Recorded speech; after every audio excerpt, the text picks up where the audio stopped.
اللہ نے اتنا سکون کائنات کے کسی وقت میں نہیں رکھا جتنا تہجد میں رکھا ہے۔ تہجد ایسا پڑتا ہے جو تمہارے اور اللہ کے درمیان حائل ہونے والے فاصلے سے اٹھ جاتا ہے، تاکہ نہ تمہارے مانگنے کی مشکل آئے نہ اس کی عطا دیکھنے میں۔ اللہ اسباب کا پابند نہیں ہے، اسباب اس کے محتاج ہے۔ اگر یہ یقین ہے تو اللہ پر ایمان ہے، نہیں ہے تو تمہارا یقین اسباب پر ہے، وسائل پر ہے، معدنیات پر ہے، اللہ پر نہیں ہے۔ ہمارا رب اللہ ہے، اور جو اس پر قائم ہو جائے تو ان پر فرشتوں کا نزول ہوتا ہے۔ جو کچھ ہو رہا ہے کس کے حکم سے؟ اللہ کے حکم سے۔ اس کے حکم کے بغیر تو کوئی پتہ بھی نہیں ہل سکتا۔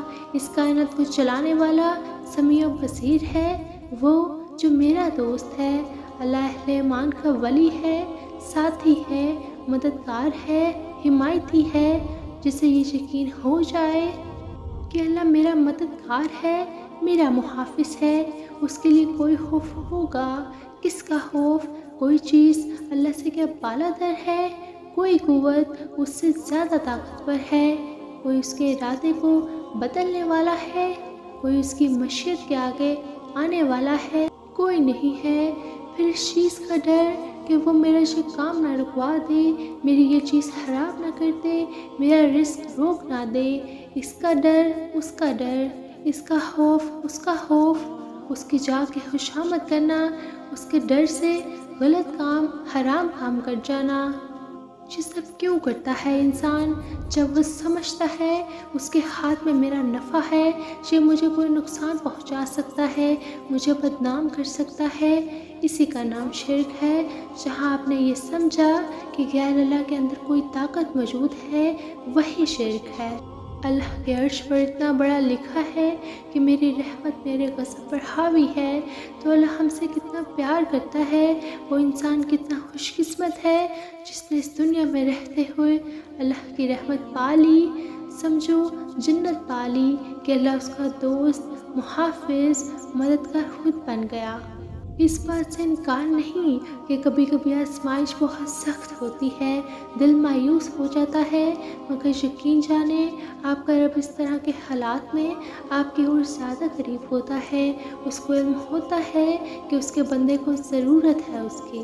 کیا پتہ جو تم مانگ رہے ہو تمہیں اس نے عطا کرنا ہی ہو، مگر اس سے پہلے وہ تم سے بڑے بڑے کام لینا چاہتا ہو سکتا ہے وہ تمہیں پہلے اپنے بہت قریب کرنا چاہتا ہو، تاکہ جب تم اپنی خواہش کو پا بھی لو تو اس رب کائنات کو بھول نہ جاؤ۔